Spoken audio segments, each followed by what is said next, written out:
Estamos recebendo aqui o professor Ricardo Arraes, inclusive mestre em ciência política, doutor em história contemporânea e pós-doutor em história social, não é isso, professor? Isso mesmo. O professor tem curso que fazer resumo numa única folha é meio complicado, tem que ser muito bom de síntese. O professor Ricardo esteve aqui conosco ainda no segundo turno das eleições, nós fizemos uma análise do processo eleitoral, o professor Ricardo fez várias colocações muito interessantes, muitas se confirmaram depois do resultado, e queria nesse feriado agradecer, professor, a sua presença. Aliás, o professor Ricardo é muito atarefado, nós aproveitamos, foi de propósito o feriado, que ele tem tempo para ficar aqui, para vir conversar conosco. Obrigado pela presença. É um prazer estar aqui com você novamente e os seus telespectadores. Vamos conversar um pouco sobre esse resultado do segundo turno e as perspectivas para o ano que vem. Professor, duas daquelas situações que o senhor colocou, uma se confirmou, né? Quer dizer, pela primeira vez na história recente da política brasileira, depois da redemocratização, um presidente do cargo não se elegeu. Das duas que nós colocamos, ou seja, a outra ela era que nunca um candidato que venceu o primeiro turno perdeu o segundo turno. Essa se mantém. Mas o presidente Bolsonaro foi o primeiro a não ser reeleito, desde que voltaram as eleições diretas no Brasil. Primeiro, professor, no pós-eleição nós tivemos manifestações em todo o país, bloqueio de rodovias, acampamentos em frente a batalhões do Exército, e tivemos uma demora para um pronunciamento do presidente Bolsonaro, que não reconheceu oficialmente o resultado das eleições. O relatório que as Forças Armadas estavam elaborando sobre o funcionamento das urnas foi entregue, não foi detectado nenhum problema, vieram sugestões de melhorias, mas não houve nenhuma irregularidade apontada. Não houve a ligação tradicional de quem perde para quem ganha, ou seja, dele para o presidente eleito Lula. Alguns acampamentos continuam pelo país, e nós tivemos recentemente a declaração do senador eleito pelo Piauí, Wellington Dias, tratando de algumas questões de orçamento, dizendo o seguinte: o presidente do Brasil até 31 de dezembro é o Bolsonaro, mas ele sumiu. Não se fala. Como é que o senhor tem analisado e acompanhado essa conjuntura? Vamos começar no aspecto do presidente Bolsonaro. Pois é, esse era um dos medos que existiam no pós-eleições. Era no caso de derrota de Bolsonaro, não haver o reconhecimento da derrota ou da vitória, se ele não quisesse... Só abrindo um parênteses, ele se pronunciou nas redes sociais em relação ao bloqueio das rodovias. A gente tem que se pronunciou pedindo para que os manifestantes não bloqueassem as rodovias. Essa manifestação ele fez. Isso. Então esse era um dos receios que se tinha, era do não reconhecimento do resultado. Especialmente em virtude da pequena diferença de 1%, né, no resultado, né? 50,9, 49,10, então, para fechar os 100%. Então, 1% basicamente de diferença é uma coisa mínima, né? E antes do Lula voltar, só Getúlio tinha conseguido isso, né? Se bem que primeira vez que Getúlio entra no poder, ele chega ao poder, ele chegou por um golpe, e não por uma revolução, né? E passou aquele período todo, 15 anos, 30 a 45. 15 anos, né? Depois ele retorna novamente. Aí por eleição direta, isso, 51. E aí ele já se elege, mas ele não termina o mandato, né? Ele suicida e tal. Lula, de fato, é o primeiro homem a presidir o Brasil, mesmo contando toda a história do país, falando em quantidade de vezes, sim, por 3 vezes, é o primeiro. É o primeiro, exatamente, porque ele teve uma reeleição. Getúlio chega ao poder por um golpe em 30. Né? Ele não permitiu que o presidente eleito assumisse e ainda derruba o presidente que estava terminando seu mandato, que era o Washington Luiz. Né? Mas isso é para um outro momento. Inclusive, hoje uma data importante também, que marca os 40 anos da redemocratização, tendo em vista as eleições para o governo do Estado. Em 1982, E não 89 as eleições presidenciais. Aí presidenciais. A gente levando em consideração as eleições de 82, são 40 anos. Isso, foi em 82. Então, Hugo Napoleão se elege, né, numa disputa com o Alberto Silva. Né, o Hugo Napoleão teve uma vitória assim, esmagadora. O Alberto ganhou 17 municípios apenas do Piauí. Na época, PFL e PMDB. Era PMDB ainda, PMDB. Né?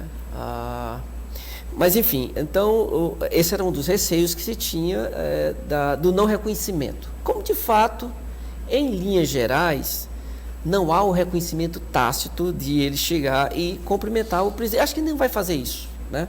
Nós já temos aí algum tempo transcorrido e eu acho que ele não vai mais fazer esse tipo de reconhecimento que é oficial, que é protocolar, de você parabenizar aquele e desejar um sucesso no futuro mandato. Isso é normal, acontece em toda democracia.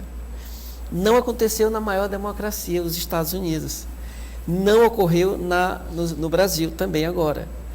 Mas acredito que, com o passar do tempo, os ânimos estão já ficando mais frouxos, os acampamentos já não têm mais aquela força que teve no primeiro momento. No primeiro dia após eleições, eu recebi áudios que eram assim, preocupantes. As chamadas dos caminhoneiros, as chamadas de setores militares para que se fizesse uma resistência pela manutenção de Bolsonaro no poder, era um negócio que causou espanto, né? Esse não reconhecimento da derrota. Mas, enfim, então esperamos que não ocorra a versão brasileira do Capitólio, nos Estados Unidos, em que o povo insuflado pelo presidente, chamado pelo presidente, foi ao Capitólio, invadiu, não deixou que se proclamasse o vencedor, Biden. E, inclusive, teve mortes, prisões e tudo mais. Um horror para um país de primeiro mundo, a maior democracia, um país que se diz civilizado. Então, aqui no Brasil, claro, todos os pleitos são diferentes. Aqui nós tivemos alguns atores diferenciados do que aconteceu nos Estados Unidos, mas o norte era o mesmo. O não reconhecimento da vitória de Lula, que foi claro, foi o vitorioso, embora Bolsonaro tenha tido um crescimento significativo. Né? Ele teve 45, foi para 49. Aliás, ele só cresceu. Né? Ele cresceu no primeiro turno, cresceu ainda mais no segundo turno. Isso. Né? É quem mais cresce, inclusive. Né? Então, isso daria para ele, claro, para quem é contra a derrota, isso dá munição para que você vá para cima e dizer que teve fraude. Mas, para aqueles que sabem aceitar a derrota, dizer assim, nós empatamos. Inclusive, fiz uma brincadeira com colegas na universidade, me perguntaram quem vai ganhar. E eu disse, vai ser empate. E foi empate técnico. Empate técnico, é verdade. Está dentro da margem de erro, né? Muito dentro da margem de erro. Claro que um vai ter que ganhar, né? Mas estava muito imprevisível e eu fiz essa brincadeira, vai dar empate. E do ponto de vista estatístico, foi empate, né? Agora, professor, o senhor falou que logo após o resultado da eleição, o cenário foi mais ou menos parecido com o americano. Mas aqui, por exemplo, houve a participação das instituições, né, do judiciário principalmente, que muitos classificam como excesso de ativismo do judiciário, mas enfim, o judiciário se portou muito reagente, digamos assim, a qualquer possibilidade de fraude, de questionamento às urnas eletrônicas, tomou medidas duras de combate à fake news, fez acordos com plataformas como Facebook, YouTube, Telegram, WhatsApp, houve uma abertura maior para outros agentes da sociedade, né, outras classes da sociedade representativas participarem do acompanhamento da apuração. Houve também uma reação imediata do judiciário ao desbloqueio das rodovias, aos excessos em alguns acampamentos. Houve também, por parte do judiciário, um pronunciamento ali imediato, terminou ali, configurou o resultado, houve manifestação. Que eu estou fazendo uma retrospectiva para que o senhor analise. Alexandre de Moraes, presidente do TSE. Rosa Weber, presidente do STF. O primeiro a se manifestar foi o presidente da Câmara, Arthur Lira, aliado de Bolsonaro. Logo em seguida, Rodrigo Pacheco, presidente do Senado. Então, quer dizer, todas as instituições que podiam, direto ou indiretamente, interferir ali, ter algum tipo de interferência, se manifestaram aceitando o resultado. Quer dizer, esse contexto de manifestações e reações em aceitar o resultado, tudo isso ajudou, mesmo no clima de tensão, a segurar qualquer ímpeto de ir além do que se foi? Não, eu acho que mesmo toda essa preocupação, ela não impediu isso. Os bloqueios ocorreram. Não, eu digo algo mais sério, de tentar avançar. Quando você tem todos os atores se manifestando dessa forma, fica um pouco sem contrarrespaldo em quem? Quer dizer, não, pelo menos o presidente da Câmara, não, pelo menos do Senado, não, todos foram. Porque não tinha como, não havia motivo para a contestação. Não havia motivo para a contestação. Inclusive, houve uma tentativa de tentar criminalizar ações da Polícia Rodoviária Federal de que estava parando apenas carros com adesivos do Lula para que isso pudesse evitar que as pessoas fossem votar. Mas se você observar os dados, a quantidade de abstenção, ela foi praticamente diminuiu, a mesma, né? Isso não teve influência. Mas os órgãos de comunicações, eles bateram muito pesado nisso, né? Favorecendo uma visão pró-Lula. E veja só, essas atitudes tomadas pelo judiciário, elas têm um porquê. O judiciário é do conhecimento geral, que é um dos 3 poderes, um dos mais corruptos. Venda de sentença, paralisação de sentença, pedidas de vistas. Então, eles, para poder contrapor qualquer possibilidade de contestação dos resultados, se acercaram de todas as seguranças jurídicas, seguranças tecnológicas, seguranças institucionais, para que isso não pudesse reverberar negativamente. E aí foi positivo. E isso foi muito positivo e eles conseguiram bem. É tanto que os 2 poderes se aliaram contra o terceiro, que era o executivo. Você acha que essa tomada de posição nos desviou um pouco do caminho que foi percorrido nos Estados Unidos, no caso do Capitólio? Termina fazendo com que isso ocorra, porque aí nós temos 2 poderes contra 1. E um poder muito bem abastecido. Lá, de uma certa forma, os 2 poderes que o senhor está falando aqui, lá, de uma certa forma, esses 2 poderes ficaram parados, ausentes, assistindo tudo acontecer. Porque costumeiramente os resultados não são Eu acho que até eles foram pegos de surpresa por tudo aquilo, né? Foi uma surpresa, né? Foi uma surpresa porque o Donald Trump ele tinha, né, essa capacidade muito grande de trazer gente para o lado dele, né? Tanto que os comícios que ele fazia eram mega comícios, pagos ou não, mas ele conseguia levar muita gente sem ser um carismático. Ele não é carismático. Não é. Né? Não é. Mas ele conseguia arrebatar multidões ali para os discursos dele. E ali ele chama, mas ele não vai. Ele chama o povo para ir para o Capitólio, né? Mas ele não vai, ele não participa. Ele chama, ele insufla e as pessoas vão. Né? O medo aqui era de que isso pudesse acontecer, e aconteceu, né? Ainda bem que ficou restrito às estradas, acampamentos, a quartéis, enfim. Mas não houve quartelada. Não houve quartelada. Aliás, havia até a grande maioria dos generais, 4 estrelas, enfim, havia até uma preocupação, né, deles de que não ocorresse isso, que não aceitariam qualquer... Porque é um erro imaginar também que o Exército é um corpo uniforme. Não é também. E não é. Para você ter uma ideia, em 62, mais um aniversário, né? O Jânio Quadros, ele tem o apoio dos militares do Sul, que em 64 vão para ele dizer: nós vamos garantir o senhor no poder. Porque ele era gaúcho. O senhor está falando do João Goulart. João Goulart, o Jânio Quadros renuncia e João Goulart com toda a apatia política do João Goulart, ele ainda tinha um apoio porque ele era gaúcho e tinha o Cone Sul do Brasil todo do lado dele. E disse: vamos resistir a Minas e ao Rio de Janeiro. Se não estiver enganado, o Terceiro Exército, né? Sim. Lá tem vários quartéis, o próprio Rio Grande do Sul tem vários quartéis. E disse: vamos garantir o senhor no poder. E ele disse: não quero um fratricídio. né? Ou seja, não quero uma guerra entre irmãos. E o Exército, não, vamos lavar as mãos, vamos então apoiar o golpe. Não restou nada a fazer. Não restava nada mais a fazer. Agora, professor, nós vamos já chegar na transição, que se discute muito essa questão do gasto, teto de gasto e tal. Inclusive, o José Serra agora apresentou um projeto, né, que é substituir o teto de gasto por níveis de despesa, né, quer dizer, de acordo com a inflação, a arrecadação, pode-se aumentar ou diminuir o nível de despesa, é uma maneira de flexibilizar mais o teto de gasto. E mudar apenas o nome. Né? E mudar apenas o nome, mas dar um pouco mais de flexibilização. Bom, o fato é que nós temos uma situação em que o futuro governo vai herdar uma dívida interna razoável,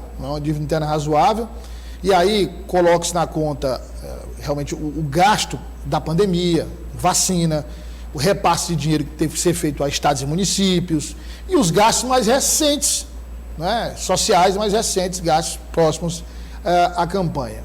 E aí, qual é o X da questão para o telespectador entender? Muitas promessas feitas pelo presidente eleito Lula precisam de respaldo financeiro. E esse respaldo financeiro, ele não pode ser contemplado considerando-se o teto de gasto. E ele já quer que isso ocorra. Então, está se tentando encontrar essa solução para que não configure pedalada e, ao mesmo tempo, não comprometa o orçamento e que isso seja legal, seja constitucional. Né?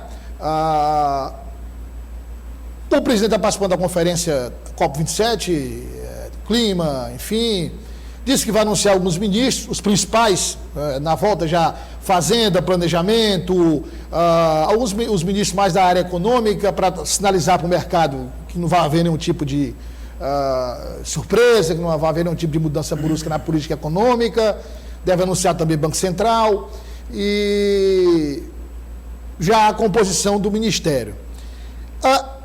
O Centrão esperneia, né? O Centrão esperneia, parte do Centrão esperneia, mas já sinaliza que pode colaborar, primeiro a se manifestar a fartura Lira. E Lula já disse que vai precisar de parte do Centrão para governar também. Então, como é que o senhor projeta aí? Porque eu vou já fazer outra pergunta ao senhor, que é um problema vindo do PT nacional. Como é que o senhor projeta então, essa composição de força? Porque o senador eleito Wellington Dias disse que, indiscutivelmente, nem que o presidente não quisesse, este governo vai ser um governo diverso, diversificado, com várias forças participando e tendo voz também. Olha, essa questão do teto de gastos. Guedes é a favor de um teto de gastos, que não poderia ser furado esse teto porque traria uma desarmonia das finanças do Estado. Mas os dois personagens que foram os criadores do Real, que é o Pércio Arida, né, e o Lara Rezende, Rezende, né? O André Lara Rezende, eles são contra essa questão do teto. Eles são contra o teto. Estão na equipe de Estão Lula. na equipe, é chamado Larida, né? O Lara e o Arida. Que, aliás, professor, cá para nós são dois grandes. São dois grandes e ajudaram muito o Lula na primeira. Por quê? Porque deixaram o país organizado do ponto de vista fiscal, do ponto de vista tributário e do ponto de vista econômico. E aliás, Lula foi muito inteligente, porque assim, os dois eles entendem muito de economia, teoricamente, tecnicamente. É a chamada macroeconomia. Uma macroeconomia, e entendem muito de política pública. Então, são economistas raros, porque eles conciliam as duas coisas. Quando o Lula diz que os dois farão parte do governo, ele sinaliza para o mercado que, eles não participariam se eu fosse fazer uma loucura aqui. Então, também é uma arma inteligente, né? Não, Lula tem essa grande capacidade de negociação com as diferentes vertentes do poder que estão aí a compor nesse momento e que vão participar no ano que vem. Então, voltando novamente a essa questão do teto de gastos. Então, veja, o orçamento do ano que vem é aprovado nesse governo, ainda nesse governo. Então, Ciro Nogueira, que é o articulador do atual governo com o futuro governo, ele diz, olha, a gente pode até flexibilizar essa questão dos gastos, mas tem que ser só para o aumento do salário e para a manutenção dos R$600, porque são propostas dos dois candidatos. tanto de Lula quanto de Bolsonaro. Então, não tem um acordo ainda fechado para isso. Ou seja, para o ministro-chefe da Casa Civil, Ciro Nogueira, é possível abrir para esses dois pontos, não estender para outras áreas. Porque aí o furo é muito grande. É muito maior. Mas só que a política, imaginada por esses dois grandes economistas, que de alguma maneira ou de outra farão parte do governo de Lula, isso não é a principal questão. A principal questão é a distribuição de renda, por exemplo. É a Selic, é a inflação. Porque esses fenômenos, eles repercutem na vida da população. E que foi o grande carro-chefe da primeira gestão de Lula. Os gastos sociais. Porque eles acreditam e têm certeza de que o Brasil gasta, mas gasta mal. Não é que o Brasil gaste pouco, o Brasil gasta muito, só que gasta muito mal. Então, o que tem que haver é um gasto racionalizado. E aí, essa nova versão, né, do Serra, olha, então nós temos que podemos gastar, temos que gastar com saúde, que teve uma redução de 21% aí no orçamento para o ano que vem. Nós temos que gastar com educação, sim, mas temos que ter os gastos sociais. Porque os gastos sociais, na opinião deles, permite o consumo, inclusive. O consumo, a ascensão de várias famílias, milhares, milhões de famílias que não estão consumindo nada, passam a consumir, e aí a gente tem aquele efeito na cadeia produtiva, na cadeia econômica. A Selic alta, que é uma das vertentes macroeconômicas de que você tem uma taxa de juro alto, você combate a inflação, não se realizou, não se concretizou.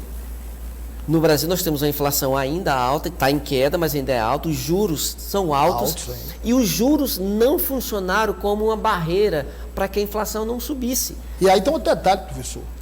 Tudo bem que a inflação hoje é de 7,4%. Lula, quando assumiu em 2003, era de 13%. Mas a Selic hoje é 13,75%, é muito alto. Isso não inibiu a inflação e inibe o desenvolvimento, inibe o crescimento. Sem crescimento não tem emprego. E aí eu ia dizer exatamente isso, ou seja, a teoria é não desobedecer o teto de gastos, fazer um aumento do gasto público nesses investimentos sociais, para a ascensão de famílias, para aumento de consumo, aumento de geração de emprego, arrecadação aumentando, aí você tem a manutenção do teto de gastos. Não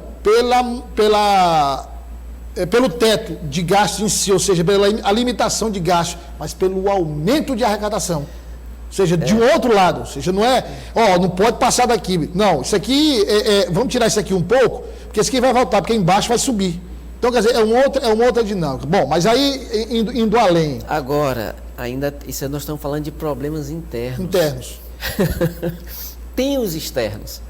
Porque a desaceleração econômica do Brasil não é apenas um fruto do Brasil. E o Lula está pegando o cenário agora exatamente oposto ao que ele tinha, que era um 2003. Crescimento no mundo inteiro, ou seja... Uma estabilidade, e inclusive econômica do Brasil. Que os dois aí que foram falados agora, né, o André Lara Rezende e o Pércio Arida, tinham regularizado e entregue, olha, está aqui o país que está ajustado. Não acontece agora, né? Basicamente, o que é que Guedes vai entregar? Né? O PIX, né? Que é a questão da flexibilização bancária, isso aí foi algo que pode se colocar na conta de Guedes, a reforma previdenciária e pouco mais do que isso. A reforma tributária não veio ainda. Administrativa não veio. Porque é o seguinte, olha, de vez em quando a gente ouve dizer que o doutor Pessoa vai fazer reforma administrativa. O Wellington Dias vai fazer reforma administrativa. Não é reforma administrativa. Você fundir secretarias, você extinguir secretarias, não é reforma administrativa. Porque você pode enxugar ao máximo a máquina, que eles são contra, né? O enxugamento da máquina. O André Lara Rezende e o Pércio Arida, eles são por um Estado grande mesmo. Eles são daquela corrente da social-democracia. Né? Não é um Estado mínimo que o neoliberalismo apregoa, né? Mas é um Estado que possa resolver os problemas independentemente do tamanho. O neoliberalismo é um Estado mínimo mesmo. Mas professor, sim, só para a gente, porque por conta do tempo, a gente falou do nacional, então, quer dizer, como o senhor disse, essa habilidade do presidente eleito de compor com os diferentes e tal. Bem rapidamente, para a gente poder passar aqui para o Piauí. Recentemente a imprensa começou a tratar de alguns setores do PT insatisfeitos com o protagonismo de Alckmin, que é o chefe da transição, com o protagonismo, por exemplo, de Marina Silva, que está com Lula lá na conferência, né, João? Foi com o Lula, no Egito. A Marina pro Egito, o que é naturalmente aceitável. Ela é uma referência na área do meio ambiente, ela foi ministra dele, então é natural. E a chegada de Pessari, de outros nomes, enfim. Então aí já é uma questão mais política. Você tem um governo, por exemplo, o primeiro governo Lula, o segundo governo Lula, eram governos mais, digamos, em termos de partido, mais puros, mais petistas. Agora não. Agora é um governo híbrido, ou seja, com várias forças. E usando aqui uma expressão que o próprio presidente eleito usou, de uma frente ampla. E eu dizia aqui ontem, não era, João? A gente comentava aqui ontem o seguinte: o PT precisa se conter, o PT Nacional precisa se conter, porque há problemas muito mais sérios do que a questão de espaço. Se o PT começar a colocar na agenda essa disputa por espaço, por protagonismo, pura e simplesmente, esquecendo esses problemas, e a imprensa começar a dar vazão a isso, a imprensa adora esse tipo de bastidor, isso pode atrapalhar de forma decisiva os planos do presidente eleito, né? É uma questão, assim, considerando o que se tem para enfrentar, de menos importância, professor.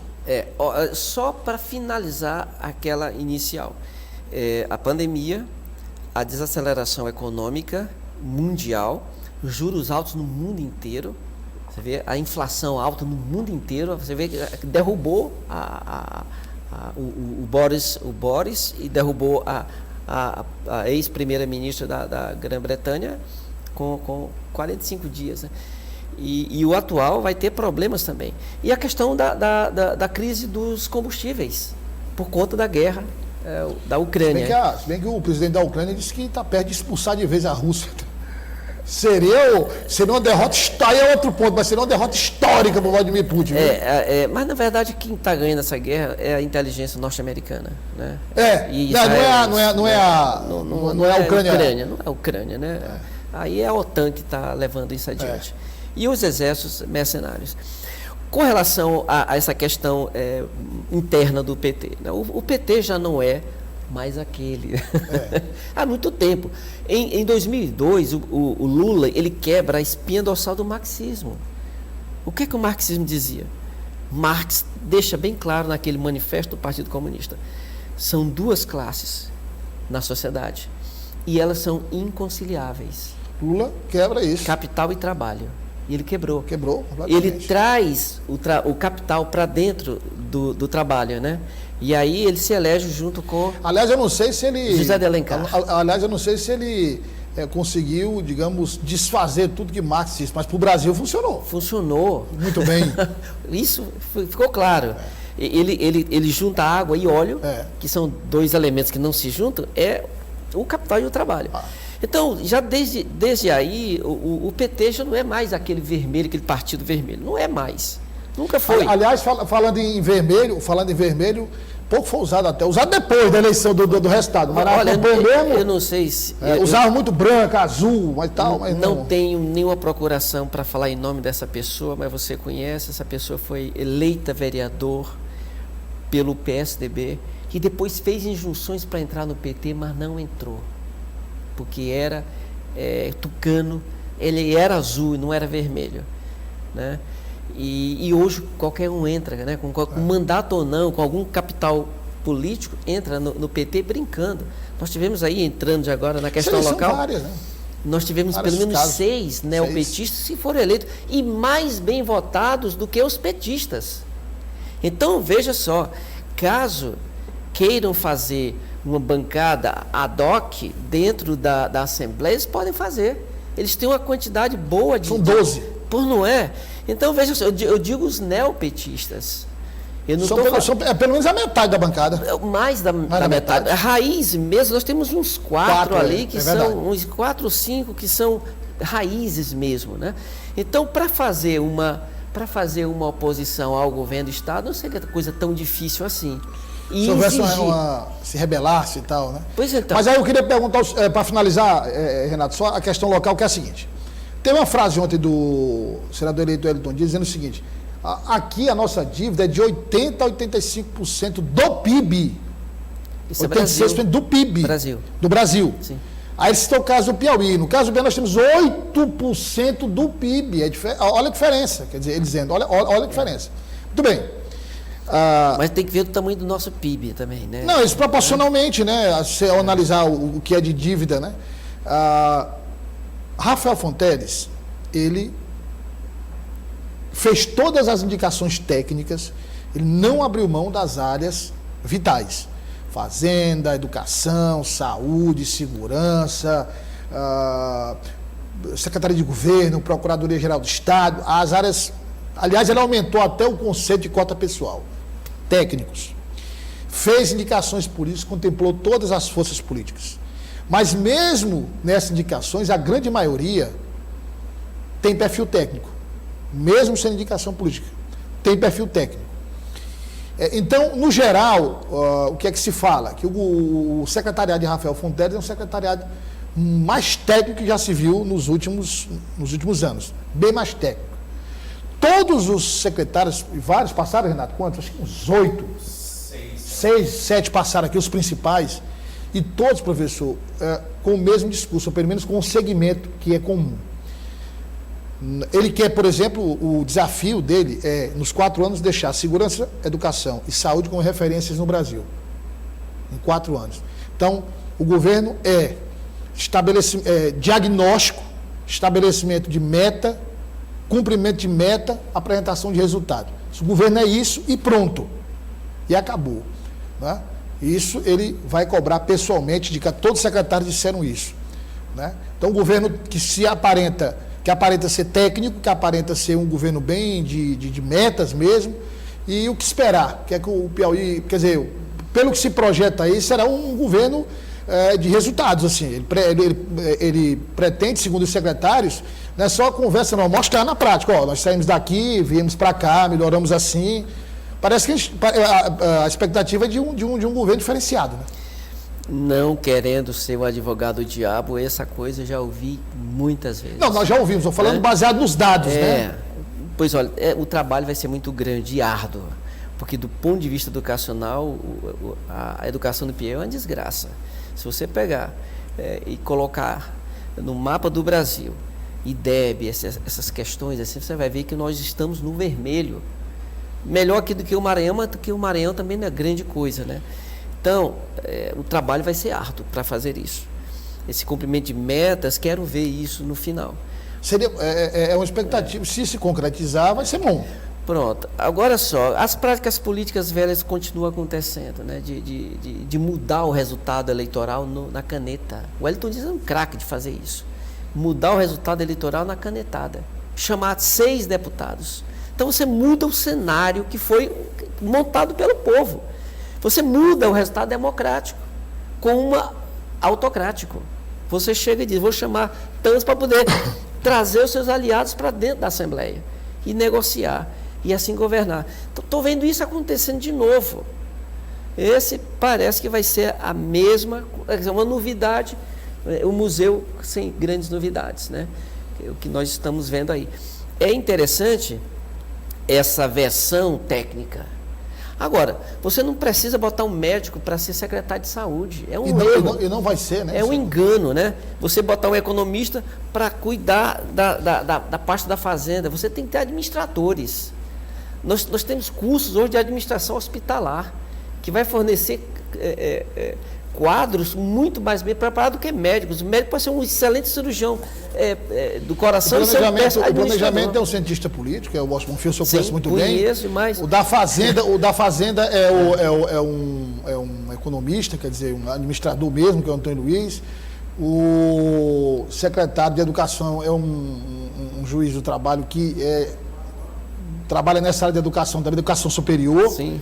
Não é? Então, assim, realmente mudou um pouco esse perfil, como o senhor falou, né? Não é nada, bota um médico lá. Não, é um erro. Então, é interessante o perfil técnico, é interessante. Mesmo, claro, como você falou, mesmo que esse perfil técnico tem indicação política, tem que ter mesmo. Por quê? Porque faz parte de uma conjunto, né, de partidos que elegeram o Rafael. Então, é claro que ele vai ter que compor com esses partidos. Eles vão ter que ter alguma influência dentro desse governo, desses 4 anos. E uma coisa interessante é que no Piauí nós temos uma gordura agora, que não vemos a nível nacional, que é um possível continuador da obra de Wellington Dias, que é Rafael. Lá em cima nós não vemos um possível substituto para Lula.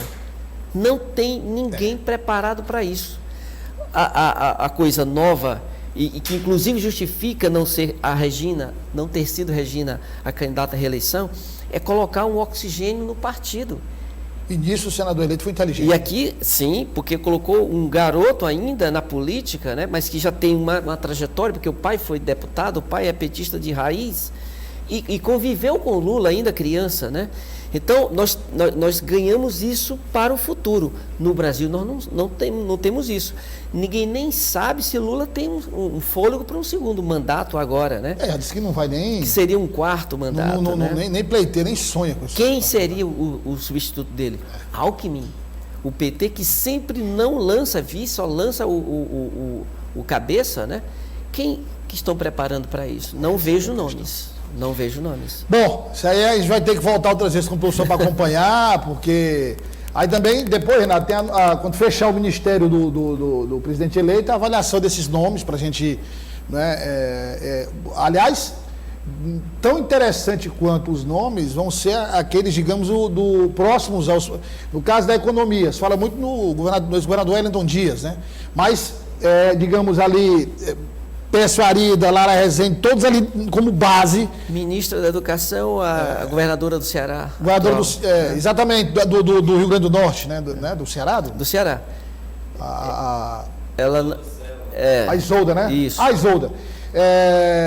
Marina Silva provavelmente volte ao meio ambiente, quer dizer, enfim, a gente vai analisar tudo isso e também acompanhar esse início, porque aqui também já foi fechado o secretariado, acompanhar esse início de governo com Rafael Fonteles, para a gente poder avaliar melhor. E claro, torcendo para que dê certo lá e dê certo aqui. Claro, lógico. Senão a gente... Se a gente não gosta do piloto, do avião lá em cima, ninguém vai torcer para o avião cair também, né?